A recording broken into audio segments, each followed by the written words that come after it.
Night 2 Mexico recap review. Let's hop into it. For starters, it's one of those things where if you don't have a whiteboard, you better be bringing something to the table, or not bringing something. In this case, a razor. The man in a full-on scruff like I've never seen before on FZ's face. Pretty standard on this end here, but very surprised to see him just sort of. Usually he does the Mexico stash. Realized last year that was a theme. He teased it at the start of the Mexico run last year, and then busted out full on Fu Manchu style, handlebar, whatever. He had it going on, but this year I mentioned the '90s grunge look with the flannel. I think kind of moving up eras of rock and roll, alternative rock. I think he's kind of going more for that indie sort of any band with an adjective followed by an animal. He'd look right at home with Fleet Foxes, Modest Mice, the mice, Modest Mickey Mouse, Quiet Quail. Definitely looks like a drummer for Quiet Quail. They're not an actual band, but it sounds like one of those bands. So if anyone out there wants a good indie rock name, Quiet Quail, there you go. But off the bat, just coining new terms left and right nowadays. Chomper again falling by the wayside. No Chomper, no whiteboard. But what we do get is the Boomer Shuffle and the Geezer Get Down. Formerly known as the Turtle in the Clouds dance, now known as the Geezer Get Down. Love it. Love it. I do think it have taken a couple different directions. Maybe a few other options. The Millionaire Merengue. This one's for Trey. Maybe not so much Mike, but the Sober Strut. Seeing Trey bust out those Broadway style, stomp, bring the funk, bring the noise, kind of like crisscross moves like that hip hop style dancing. I mean, he's got to be clean and sober to it. But from the dance routine reference, moving into the Shafty Plasma theme, which was theme of the night, really. And when you hear a fellow Phish fan say the Shafty Plasma jam, yeah, I think it sounds natural, but just think about someone not knowing the band hearing FZ break down these songs and hold on, it's something you're calling these songs.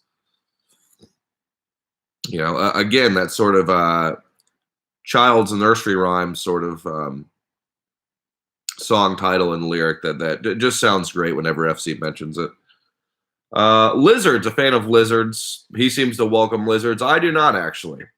I look forward to Lizards when I saw it many moons ago, and I'm okay without it now. But he's a Lizards fan, not a fan of the Blaze On jam from last night, which I thought was great.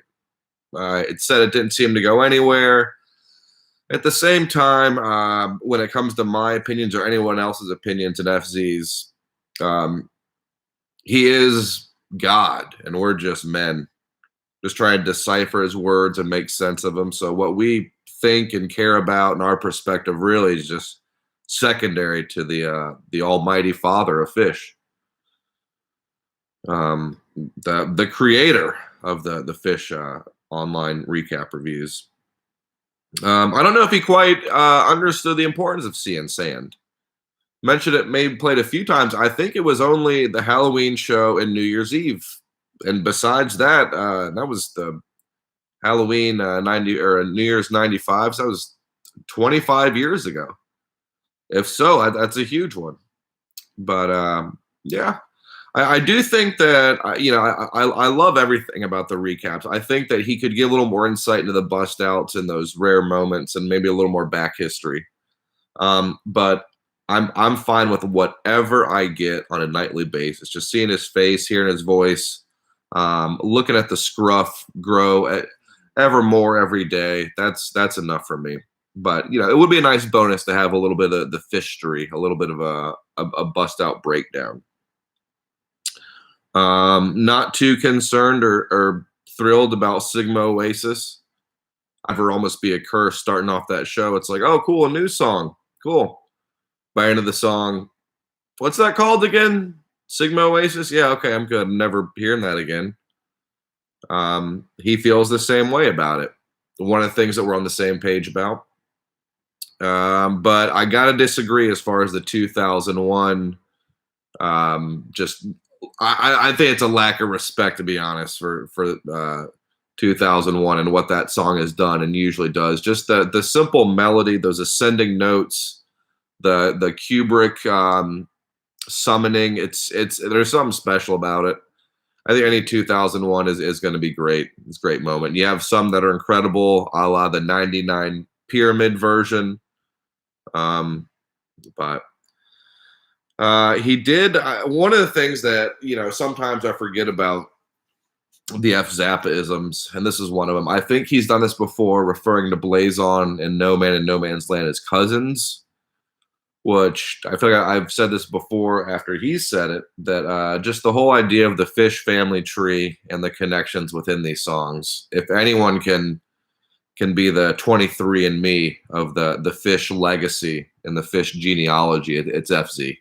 He knows who's cousins. He knows who's mother and father. I'm not sure what Mike's Hydrogen Weekapaw, if they'd be brothers or sisters or a grandfather, father, grandson, family tree style. But speaking of which, we'll get to the Weekapaw in a minute. Actually, we'll get to it now. The encore for me, I kind of tuned in, tuned out a little bit. It was one of those encore jams where it didn't feel like an encore. They finished Weekapaw, and I said that couldn't have been planned.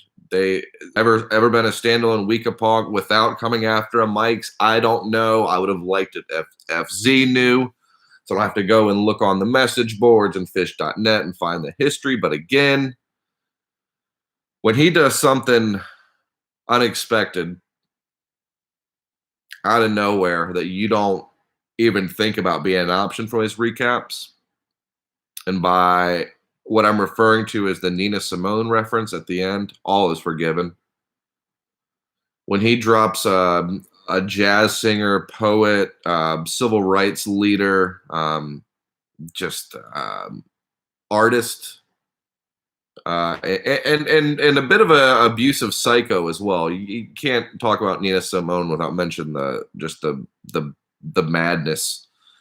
But I live about 30 minutes away from Tryon, North Carolina. Born and raised in NC my entire life.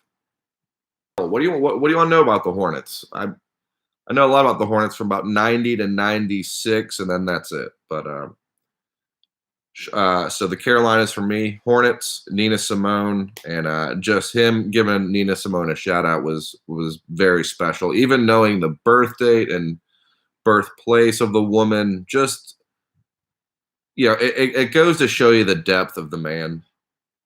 It goes to show you what else is going on in that head of his besides Cleveland Browns and Phish. And I'm glad Game of Thrones is out of that head, but there's many layers to the man, and I think he just showed that one of those layers is an appreciator of fine jazz music and strong female vocalists and performers and activists.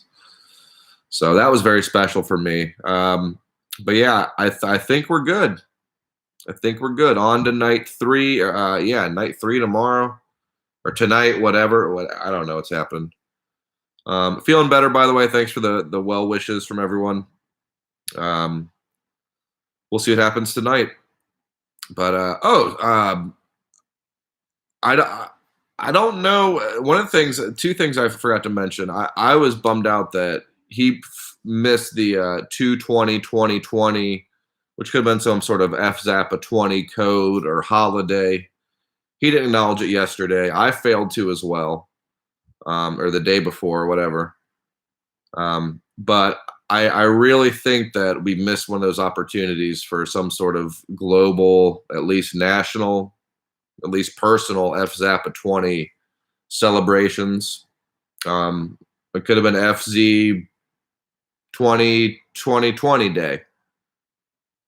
Actually, you know what? What ought the 20th of every month be an FZ day? We have uh, 9 more left, 9 more 20ths of the month. Let's go ahead and call it the FZ day. Every single month on the 20th of 2020, we celebrate FZ and what he's done for us and the light that he brings into our lives. Good Lord, 11 minutes? All right. I don't have a problem talking, do I? No, no. Give me a little Nina Simone, a little choreography, a little bit of some scruff, and I can go on for a solid 10 minutes, apparently. All right, that's that. Um, you know what? What else can you say? Except for boom. Boom.